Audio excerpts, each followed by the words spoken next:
अस्सलाम वालेकुम दोस्तों। Welcome to my YouTube channel technical secret. दोस्तों, जैसा कि आप लोग जानते हैं कि व्हाट्सएप का शुमार उन टॉप आवर एप्लीकेशनों में से किया जाता है जिसने दुनिया में एक तहलका मचा के रख दिया है। और इसके सार्फिन की तादाद का अंदाज़ा आप लोग इस बात से लगा सकते हैं कि दुनिया में मौजूद हर दूसरा शख्स व्हाट्सएप को यूज़ कर रहा है।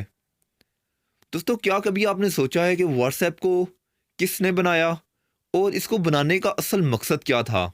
वीडियो को स्टार्ट करने से पहले अगर आप मेरे चैनल पर न्यू हैं तो इसे सब्सक्राइब कर दें, बेल नोटिफिकेशन को ऑन कर दें ताकि आपको ऐसी इंटरेस्टिंग वीडियोस हमारे चैनल से मिलती रहें।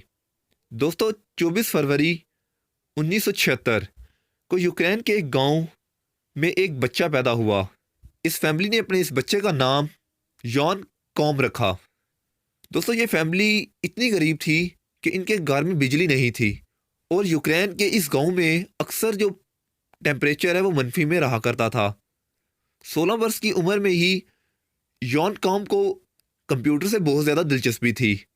1992 में ये फैमिली अपना सब कुछ बेचकर अमेरिका के शहर कैलिफोर्निया में आ गए। यहाँ पर भी आकर इनके हालात में कुछ बेहतरी नहीं आई। यॉन कॉम ने ग्रोसरी शॉप में एक क्लीनर की जॉब करना शुरू कर दी। इनके हालात उस वक्त मज़ीद ख़राब हुए जब 1997 में यॉन कॉम के वालद की डेथ होगी और इसकी वालदा कैंसर का शिकार होगी। दोस्तों, इस मुश्किल वक्त में यॉन कॉम के पास हालात से लड़ने के अलावा कोई और ऑप्शन नहीं था। यॉन कॉम ने बहुत ही ज़्यादा मेहनत की और इसने एक यूनिवर्सिटी में एडमिशन ले लिया। यॉन कॉम को कंप्यूटर से इतना लगाव था कि याहू से इसे जॉब के लिए ऑफ़र की।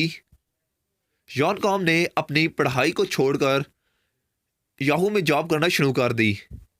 यहाँ इसकी मुलाकात ब्रायन एक्टम नामी एक शख्स से हुई। देखते ही देखते इन दोनों में गहरी दोस्ती हो गई। सन 2000 में यॉन कॉम की वालदा का इंतकाल हो गया। यॉन कॉम अब बिल्कुल अकेला रह गया। ये अपना ज़्यादातर वक्त अपने दोस्त ब्रायन एक्टम के साथ गुजारा करता था। ये दोनों दोस्त याहू में ही काम करते थे। इन दोनों दोस्तों ने अगले 9 साल तक याहू में ही काम किया। सन 2007 में इन दोनों ने याहू की जॉब छोड़ दी। एक साल के बाद इन्होंने फेसबुक में जॉब के लिए अप्लाई किया, लेकिन फेसबुक को इन दोनों में कुछ अच्छी खूबियां नज़र नहीं आई और फेसबुक ने इनको जॉब देने से इनकार कर दिया। लेकिन एक छोटे से आइडिया ने इन दोनों की ज़िंदगी बदल कर ही रख दी। दोस्तों, हुआ कुछ यूँ, यॉन कॉम ने एक आईफोन खरीदा और उस वक़्त आईफोन अपने ऐप स्टोर में कुछ एप्लीकेशंस लॉन्च करवाने वाला था। तो यॉन कॉम को आइडिया आया कि क्यों ना एक ऐसी एप्लीकेशन बनाई जाए जिससे लोग एक दूसरे के साथ आपस में बात कर सकें और उस एप्लीकेशन में कोई एड्स भी ना हो और इसको बार बार लॉगिन भी ना किया जाए और वो चलाने में भी बिल्कुल आसान हो, यानी व्हाट्सएप। ये आइडिया इसने अपने दोस्त ब्रायन एक्टम के साथ शेयर किया। 24 फरवरी 2009 में इसने इसका नाम व्हाट्सएप रख दिया। इस दिन इसकी बर्थडे भी थी। शुरू शुरू में व्हाट्सएप क्रैश हो जाया करता था जिसकी वजह से यॉन कॉम बहुत ही ज़्यादा परेशान था, लेकिन इसके दोस्त ब्रायन एक्टम ने इसका हौसला बढ़ा के रखा। दोस्तों, हैरान करने वाली बात यह है कि जिस एप्लीकेशन के सिर्फ शुरू में 400 यूज़र थे, इसके सन 2014 में इसके सार्फिन की तादाद 50 लाख से भी बढ़ गई। हैरत की बात यह है कि इसमें मार्केटिंग और पीआर का बंदा ही नहीं। सन 2016 में व्हाट्सएप के सार्फिन की तादाद 1 अरब से भी तजावुज़ कर गई, यानी दुनिया में हर 7वां इंसान व्हाट्सएप का यूज़र था। हम लोग आज बात करें तो इसके सार्फिन की तादाद का अंदाज़ा आप लोग इस बात से लगा सकते हैं कि दुनिया में मौजूद हर दूसरा शख्स इसको इस्तेमाल कर रहा है।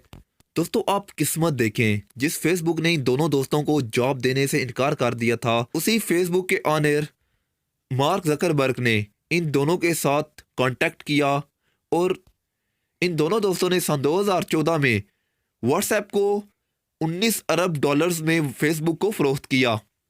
यूक्रेन के एक गांव में पैदा होने वाला लड़का जिनके घर बिजली ना थी, यानी यॉन कॉम, जिसने व्हाट्सएप का आइडिया दिया था, आज अमेरिका के अमीर तरीन लोगों में से एक है। मेहनत, फोकस और एक अच्छा आइडिया इंसान की किस्मत बदल सकता है।